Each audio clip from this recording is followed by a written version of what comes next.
Well, let's have a word of prayer and we begin. Father, thank you for this time.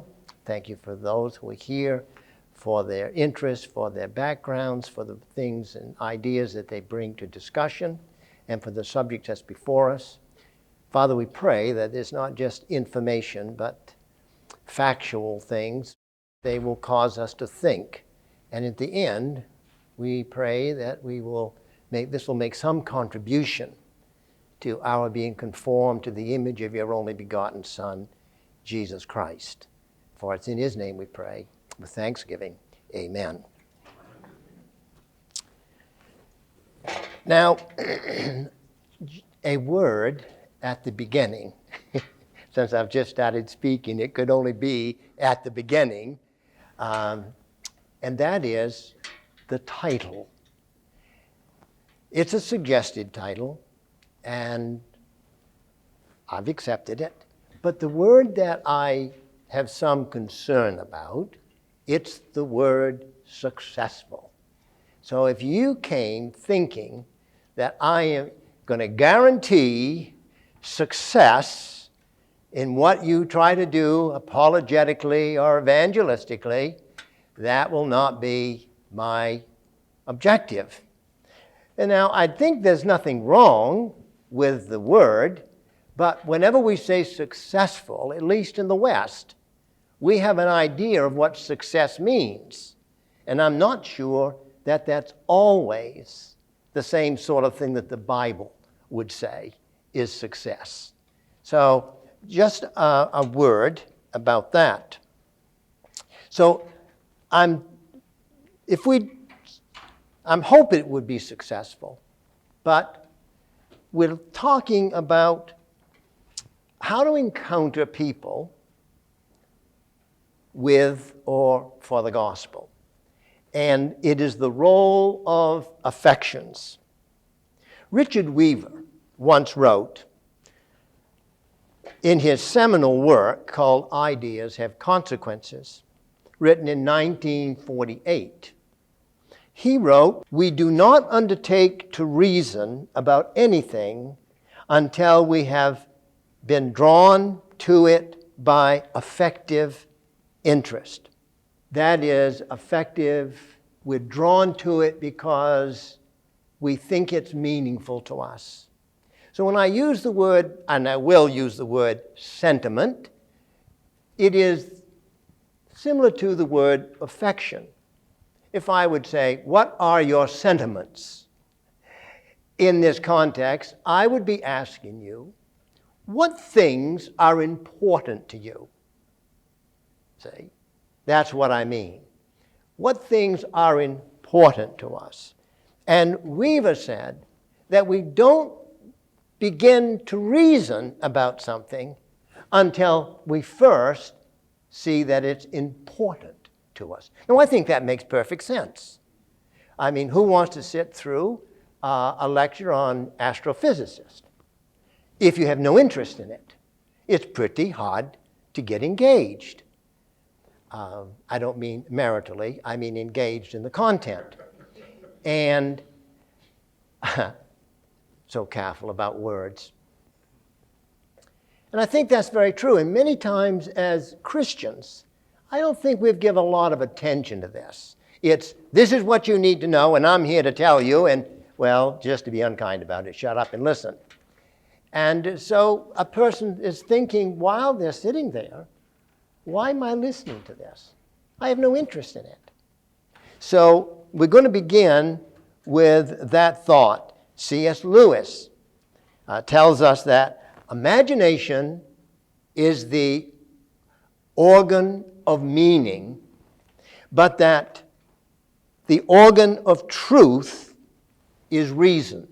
So what I will propose is that we start with meaning and reason back to truth, because meaning and truth are not the same thing. Lewis makes that very clear in his book, The Discarded Image. So we'll say a little bit more about that. Imaginative apologetics. And I'm saying reason, as I just said, reason is the organ of truth, it should say, and imagination is the organ of meaning. We often begin with imagination. That is, we begin with talking about the world in which we live in to find out where people have their affections, what's important to them, and we'll look at that.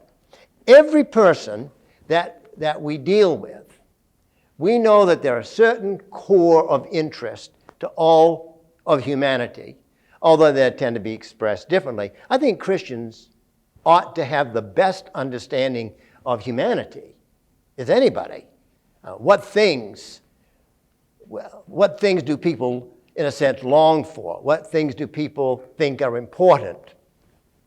And sometimes you have to make a judgment and say, well, I have two things that are important to me, but I'm confronted with this one right now, so I'm going to set this one aside, and I'm just going to go forward with this one.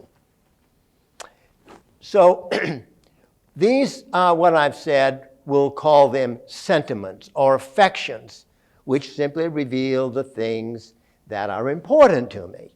So we look at a person's life, one thing, and we could see what do they devote themselves to.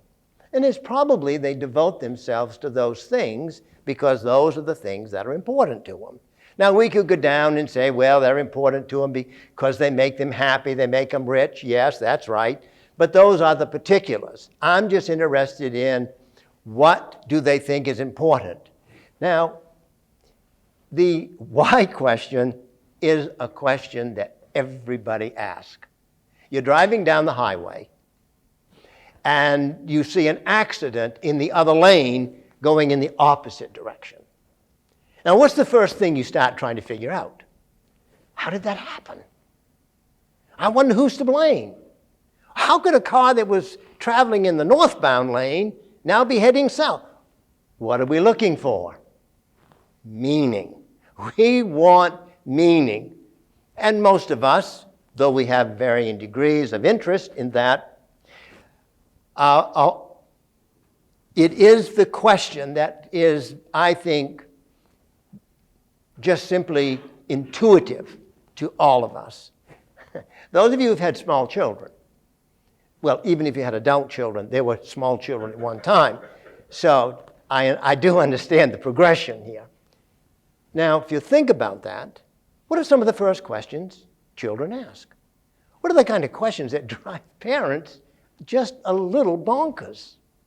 Why? Why? Well, my father used to say, yours is not to reason why, yours is but to do or die. And I think he meant it. But that's intuitive to us, isn't it? We want to ask questions.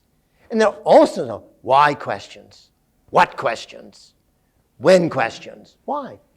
Because we want to know the meaning of an event. All apologetic work is person-sensitive. I'm not going to say the negative. Let me just say we need to be careful that we don't pick up different methods that may work really good over here with this person, but they don't really work very well over here. That's why part of our evangelism, part of our apologetics, is finding out who is this person in front of me. Now, sometimes you have more time for that than others, but let's just say that's what we need to be doing because that's how we know where to begin. I will say we're going to work back from meaning to truth. Meaning and truth are not the same thing. But meaning is where we start. Why? Because that's what people are interested in. And then we'll see, well, how do you work it back? The imagination is going to be used to answer the question, why?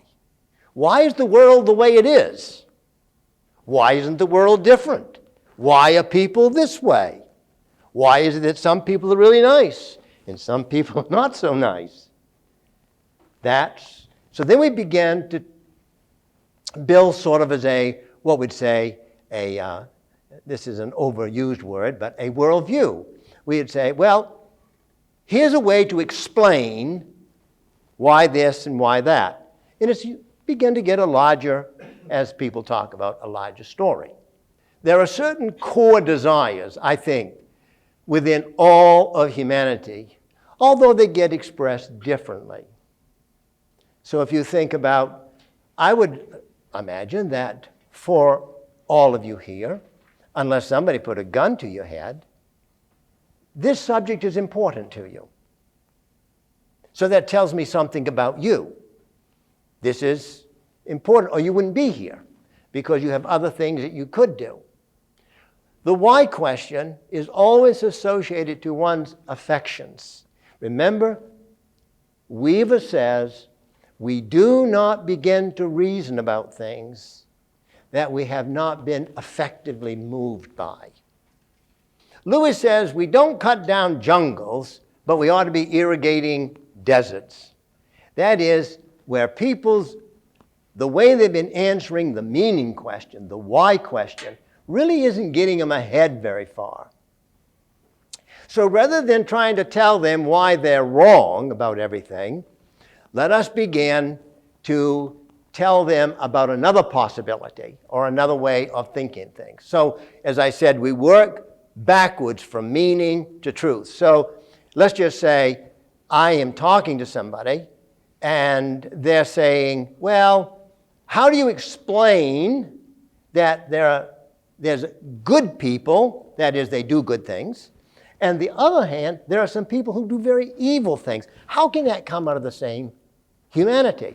So now that's a meaning question. It's a why question. So I say to them, well, let's just suppose, what if that we are created in the image of God?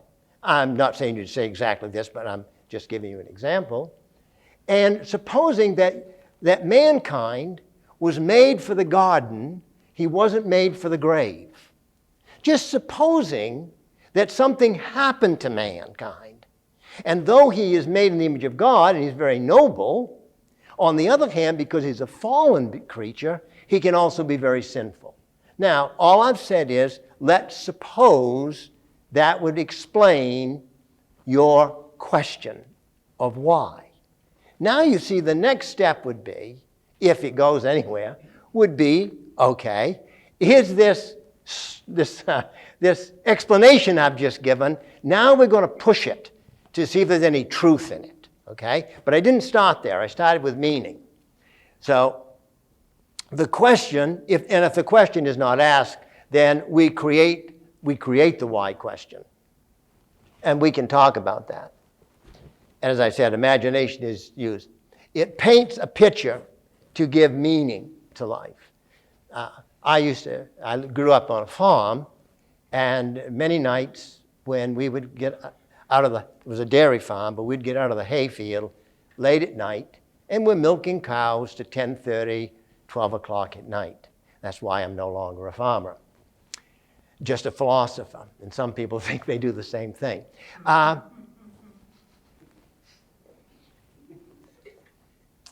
For those who know anything about farming, you might know what I mean.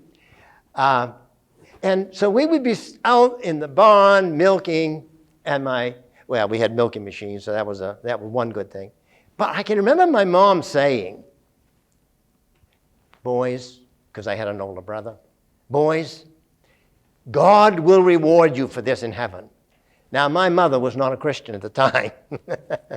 But you see, she was answering the why question. Why am I out here in the barn at this time of the night when all of my friends are in their bed or watching television? Howdy doody. I guess he didn't come on that early, or that late. But she was answering. Now, the question would be, how do you know that, Mom? Well, of course, I was 10 years old, so I never thought about asking that question. But you see, that would be the next question to ask. She is giving the explanation to the why question. And that would supposed to give me the meaning to my question. But then the next question is, but is it true? And of course, as Christians, we're always involved in the truth. I remember one time, I won't give too many particulars, but I remember one time that I was in a post-Soviet state, and I was being asked to do an interview on a state television. And I'd gone to the station, and a nice lady came out and she greeted me, and she said, we're going to have the interview back in a garden, with a beautiful garden. And she was very articulate with her English, probably better than mine. And as we're walking, I've never met this woman before. The first question out of her mouth was, I suppose it was in her mind first, out of her mouth was, why do we suffer so much? Now, that's a strange question to ask a complete stranger. And I said, first, why do you think things should be any better than they are? Have you ever seen a perfect environment? She said, no. I said, have you ever seen a thing where there was always justice? And no. I said, so where did you get that idea from?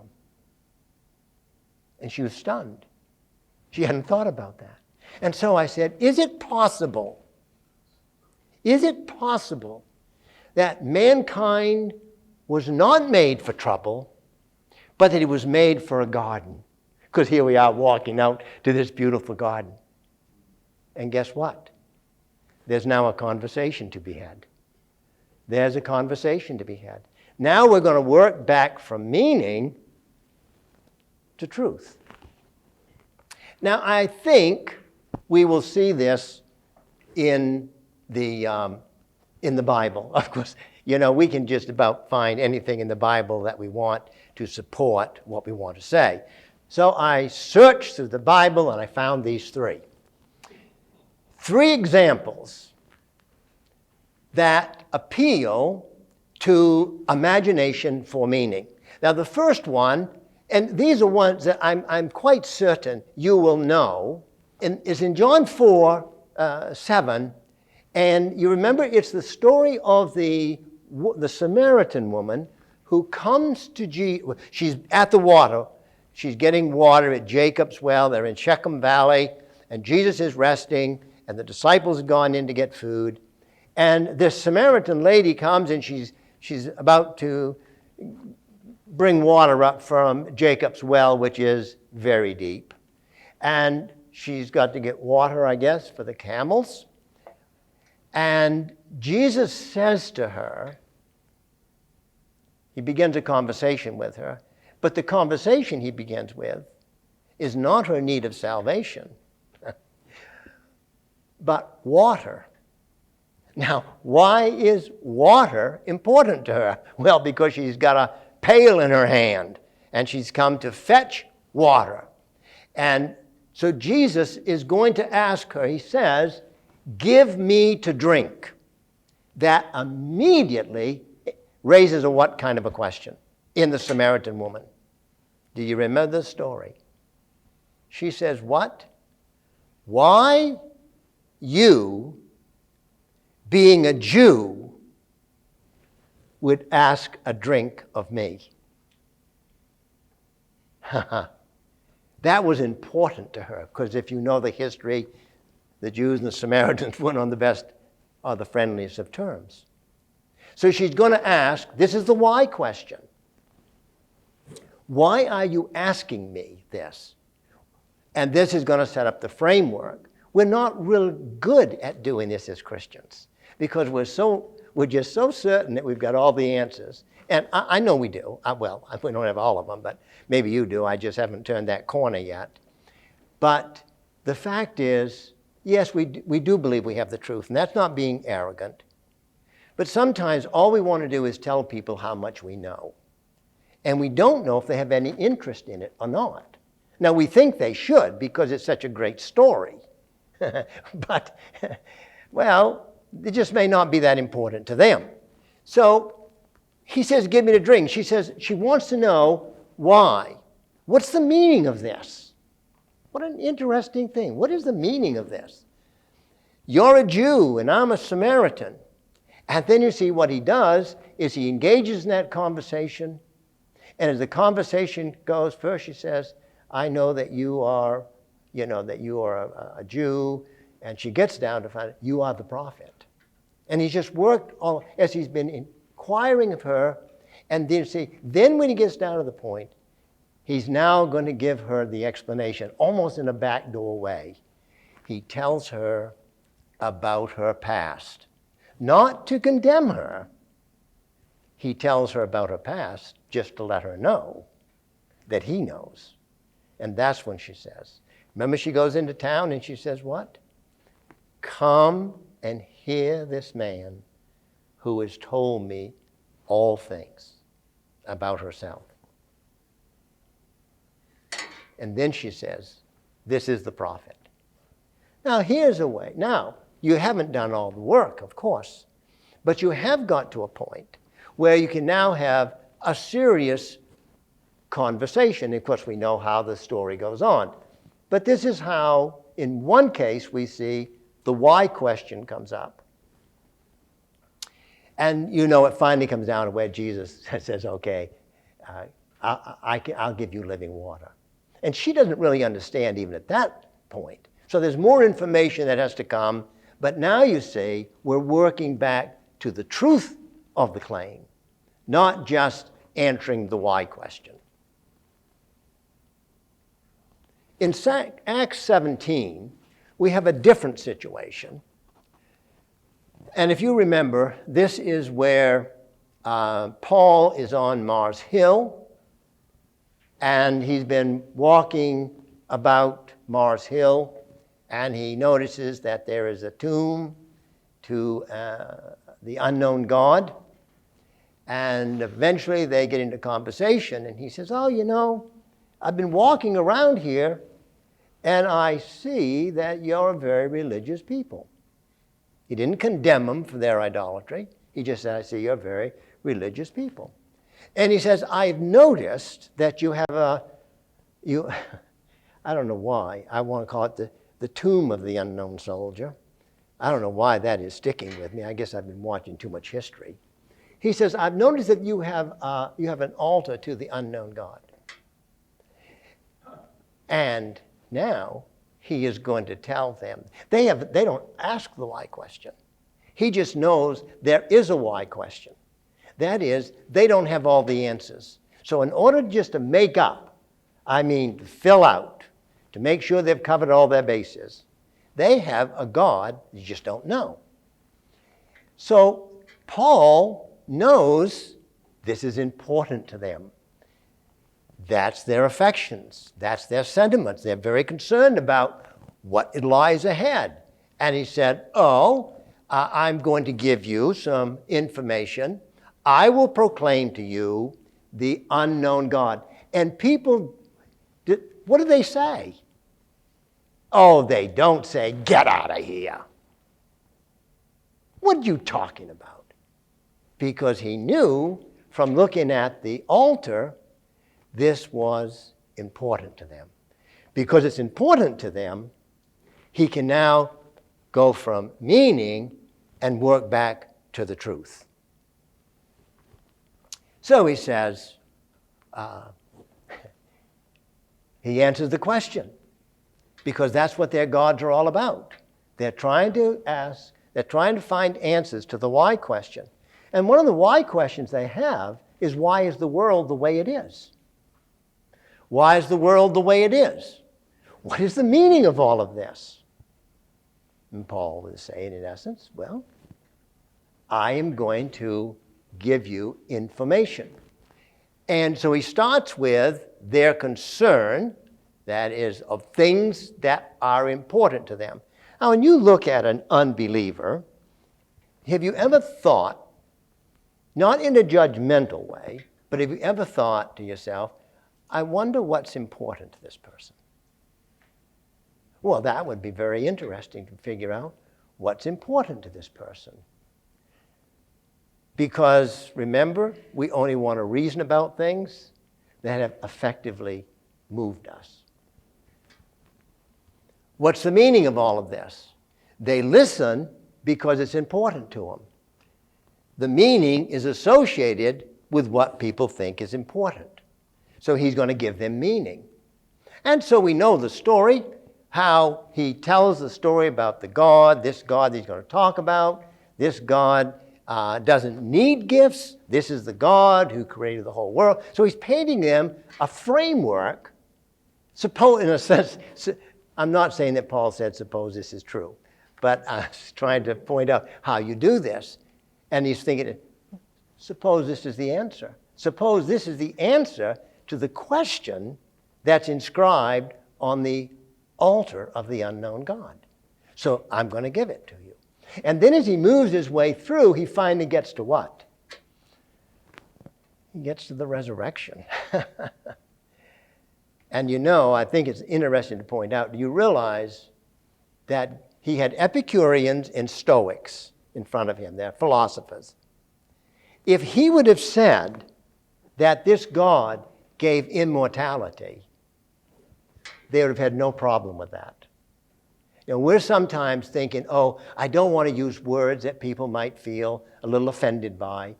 No, you've got to tell the truth. And so Paul talks about the resurrection. Now, did everybody believe? No. Well, the Bible says what? Some believed?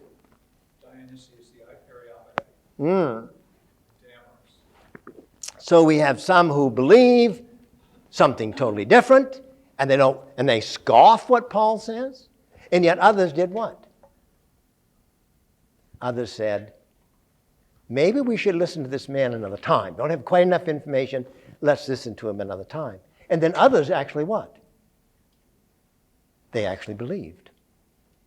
So you don't, just because you've gone this route, it doesn't mean that you're going to have the Philippian jailer experience every time. Very few times are people just going to fall on their knees and beg you to tell them, what must I do to be saved? But you don't want to be discouraged by that everybody didn't believe. Of course we'd like to have everybody believe, but be careful about that. So he goes back to the word of truth behind the claim, because the resurrection demonstrates the truth of what he had just said. Now you see, we've moved from meaning, he's given them meaning to their question, now we go to the truth of the meaning, and that's where there's a fallout. We don't want to accept this truth. Another place in 1 Peter 3, and this is somewhat of a different one. If you know, 1 Peter 3:15, it's the one verse that's on all apologetic literature, yes? Always be ready to give a reason for the hope that lieth within you. But do you know the context? Do you know what the context of that is? You see, there's a why question in here. Peter is answering a why question. What is the why question? What does Peter tell us in that story? What is their question? Their question is, why are you willing to die for your faith? That doesn't make any sense. But is it a good question? Why are you willing to die for your faith?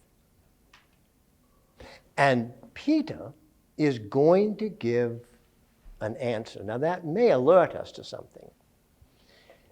I don't know if you very often have unbelievers coming to you and after they've looked at your life and saying, why are you willing to go through this?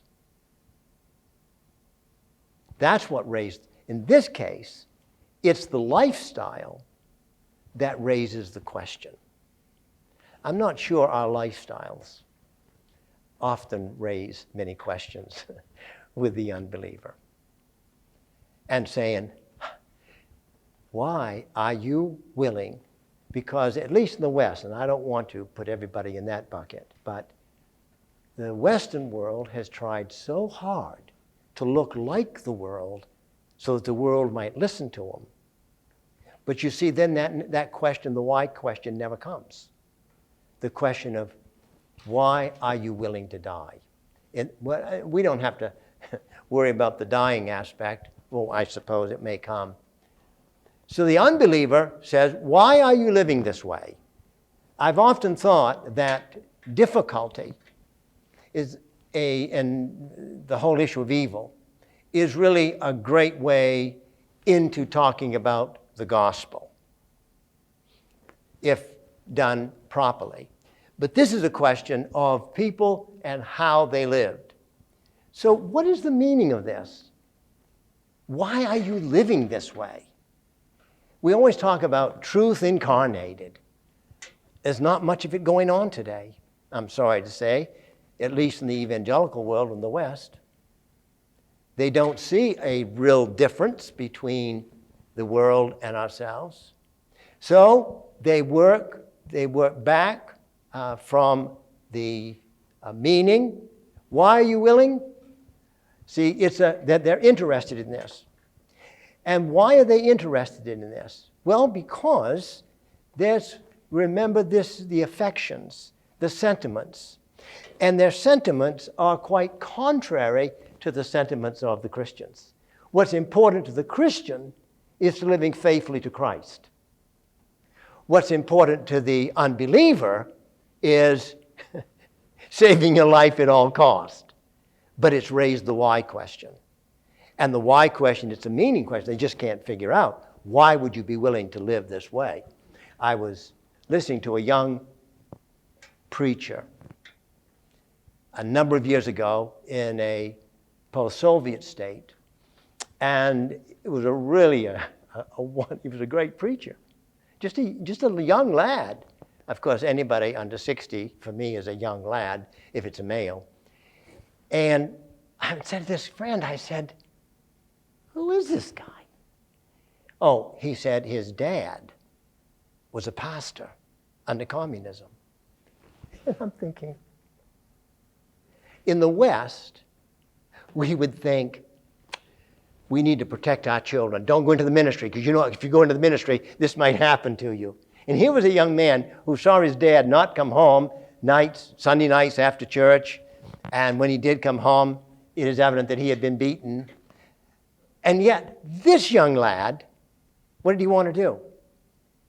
He wanted to preach. Why? Because it answered the why question.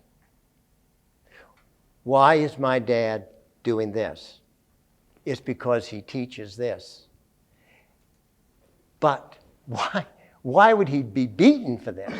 Why would he allow himself to be beaten for this? It's because it's the truth.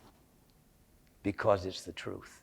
And I thought, oh my goodness, no wonder this young lad stands up with boldness, because he's watched his father live consistent with the truth of the gospel. And he was like the people to whom Peter writes. He was willing to die. Now he didn't, but he was willing to. So this idea of what's important. So as the world looks at us, do they have any understanding of what is important to us?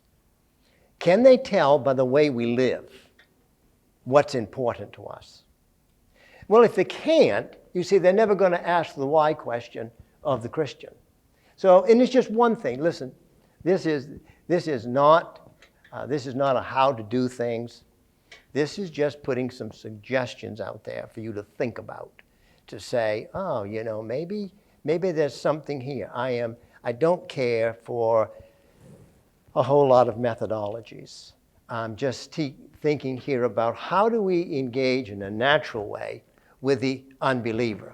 So I would say that in conclusion, many feel a bit uneasy about this, as we think we should always respond with some of our beliefs, and sometimes that might be the right thing to do at first, but I don't think it's always the right thing to do.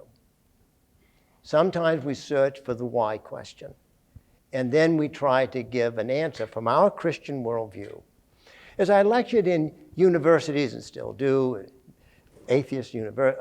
secular universities, I never went in and talked about, I didn't go in and talk about God. If I would have, I'd only been invited once. But I did talk about having transcendent values. And when I would stop, then the Q&A time came. And students would raise their hand and say, do you believe in God? I haven't said anything to that point that I was a believer. But they could tell that what things were important to me by how I was answering questions. And I said, yeah, I believe in God. And then, because the next question came, are you a Christian?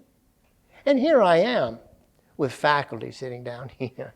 And this is only just a few years after the collapse of the Soviet Union. And most of them were still living with their old ideology. But I had brought the subject up. They did. They raised the why questions. And then that was the question. Why would you believe in God? I'm sorry, that's a secret. I can't tell you. The why question. And then they would say, are you a Christian? Yeah, I'm a Christian. And you know what the question was? Why are you a Christian? How much easier it is when we're answering the why questions. Because they saw that as something that would be abnormal. That wasn't what they didn't think that one should be doing this, but they really wanted to understand, why would anybody travel so far? Why would anybody even believe in this God? Why would anybody even be a Christian? So it really opened up great opportunities to speak. And no one could say that I came in and I had an evangelistic meeting. But in fact, guess what? We did have an evangelistic meeting because I was just answering questions. What kind of questions was I answering? Why questions? However, often that does not work well, especially in the world where Christianity is considered implausible, which is much of our world today. But nonetheless, I think that there are still people who may ask us, but then we take the initiative and ask them questions so we find out about the things that are important to them, things that they have settled their affections on. And then we work from their affections back to explaining and then coming to the truth. Once the meaning question comes, then the apologist moves to explain the meaning, which leads us to talk about what we call the truth of the thing. And that's where we want to go, is it not? We do want to get to the truth of the thing. Jesus said, I'm the way, the truth, and the life. No man cometh unto the Father. Beginning an apologetic conversation in a way that appeals to unbelievers' affection, their existential interest, might prompt the hearer to raise the question of meaning. One of the areas, and I don't know how prevalent this is where you live, is the minimalist movement very prevalent where you live? Or do you know what the minimalist movement is? There are many people in the West, particularly in the United States, who have become very disenchanted with the busyness of life. Many of them sell everything they have. They keep their job, but then they buy little homes. That's why they're called minimalists. And they think the meaning of life is to be found in not having a lot of material clutter around you. So as you see that, you think they're trying to answer the why question. Now, do we have come in and we have a better answer to that? That's just one example. There are others who are in this movement who have turned to the Eastern religions. And so they take their entire lunchtime and do yoga or something in order to free up their mind, to release stress, and so to speak. And you see, now I know what? There's something in their life that's important to them. They're willing to do this. Now I come along and ask the question, in a sense, why is this important to you? Why are you willing to give up your lunchtime to practice yoga? Why are you willing? I mean, these little homes, well, I suspect most of these little homes, we could put at least 6 of these little homes that people are living in now, in this room. They're about 5, some get as high as 800 square feet, so I don't know what that is in meter, but they're really tiny. And now there's a whole industry that's grown up around making little appliances to fit in these little houses. I don't know. But you see, it'll only be a fad. I mean, you understand there's something really underneath, right? That has causing them to do this. But will it satisfy? No. Is it an attempt to bring order to their lives? Yes. They want order in their lives. And they feel their world is very disordered to them. So there we have it. Order is important to them. And so this raises the why question. Why do you want order in your life? Why not just live with the disorder that everybody else is living? And of course the answer is, it's not very satisfying. And then the next question is, well, why isn't it satisfying? And asking these kind of questions. Well, I don't know how helpful all of that is, and again, I'm not suggesting that this is the one way you do with everybody. I'm only saying I'm putting out thoughts there for you to think about. When you engage an unbeliever the next time, how might you go about it in asking the why questions to find out what's important to them? And by the way, don't assume that you know what they think is important to them. You need to really ask questions to find out.